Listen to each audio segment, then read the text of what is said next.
நாங்க கொடுத்த வாக்குறுதிகளை, நீட் விலக்கு போன்ற வாக்குறுதிகளை இப்போதைக்கு எங்களால் நிறைவேற்ற முடியல. நாங்க மறுக்கலையே, நல்லா கவனிங்க. இப்போதைக்கு நிறைவேற்ற முடியல. அதுக்காக நாங்கள் முயற்சி செய்யாமல் இருந்தோமா? முயற்சி செய்யாமல் இருக்கிறோமா?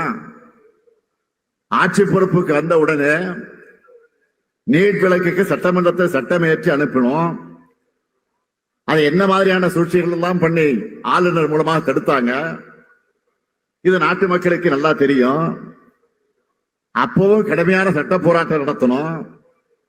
அதிமுக ஆட்சியில் இருந்தப்போ அதை மறைச்சு வச்ச மாதிரி நாடகம் ஆடலையே.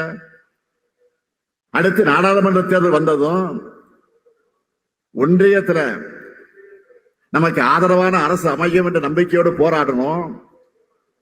தமிழ்நாட்டுடைய உணர்வை புரிஞ்சுக்கிட்டு இந்தியாவினுடைய இளந்தலைவராக இருக்கக்கூடிய மதிப்பிற்குரிய சகோதரர் ராகுல் காந்தி அவர்களும் தமிழ்நாட்டுக்கு நீட் விலக்கு அளிக்கப்படும் உறுதியளித்தார்.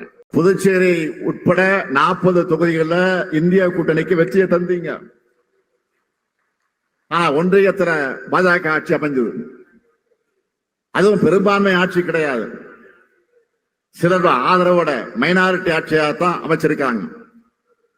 நாட்டு மக்களுக்கு எதிரான அவங்களோட ஆட்சி நெடுநாள் நீடிக்காது. நான் உறுதியாக சொல்லுகிறேன், நிச்சயம் ஒரு நாள் நம்முடைய மாநிலத்திற்கான உரிமைகளை காக்கிற ஆட்சி அமையத்தான் போகிறது.